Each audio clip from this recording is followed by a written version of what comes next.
আসসালামু আলাইকুম রহমতুল্লাহ। খুব কষ্ট থেকে একটা ভিডিও বানানো আসলে, মানে এত যে খারাপ লাগতেছে আসলে বিষয়টা বলে বোঝানোর মতো। দেশটা আসলে অনেক উন্নত হইতেছে বা হচ্ছে, এখন আমাদের দেশ নতুনভাবে সংস্কার হচ্ছে, হবে সামনে।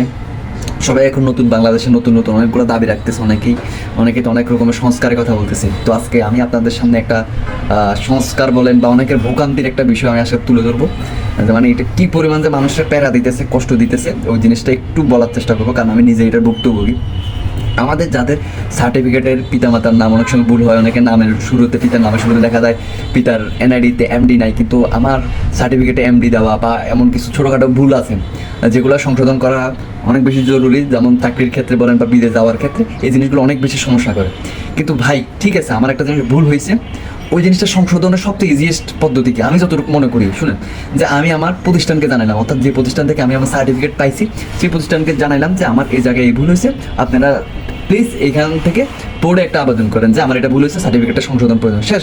জিনিসটা এতটা সিম্পল, স্বাভাবিকভাবে এমন লাগে না? এমন।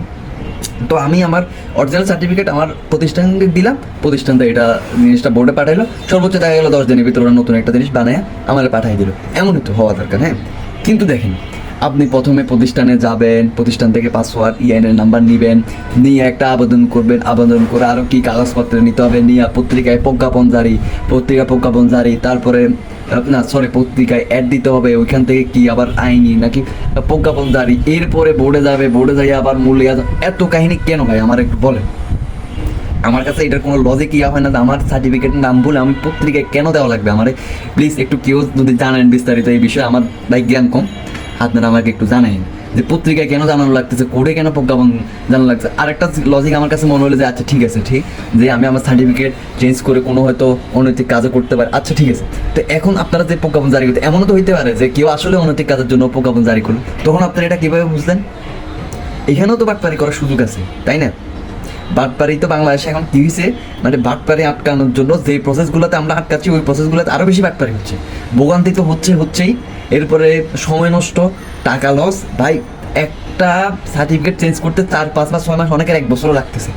তো এই একটা বছর আমি জাস্ট এমডি কাটানোর জন্য 1 বছর আমার সময় লাগবে। এরপরে তো টাকা লাগলো, এরপর দালাল ধরা লাগে, এই দালাল ওই দালাল, ওরও টাকা দাও, এরে টাকা দাও, এত কাহিনী কেন?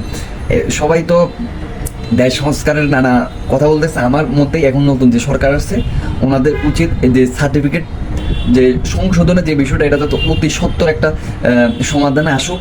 আর এটা যাতে একবার সহজ পদ্ধতি করা হয় যে আমার একটা সার্টিফিকেট ভুল হয়েছে, আমি আমার প্রতিষ্ঠানটাকে জানাবো, প্রতিষ্ঠান আমাকে সবচেয়ে ভালো চিনবে। আচ্ছা, আমার বোর্ডের চেয়ে আমার প্রতিষ্ঠান আমাকে চিনে না, যেখানে আমি 5 বছর 7 বছর 10 বছর পড়ছি। তো ওদের আন্ডারে বা ওরা যদি আমার দায়ভারটা নেয়, নিয়ে বলে যে ও সার্টিফিকেটটা আসলেই ভুল আছে, আপনারা ঠিক করে দেন, তাহলে জিনিসটা 10 দিনের প্রসেস, কিন্তু আপনারা এটাকে 10 মাসে নিয়ে যাচ্ছেন।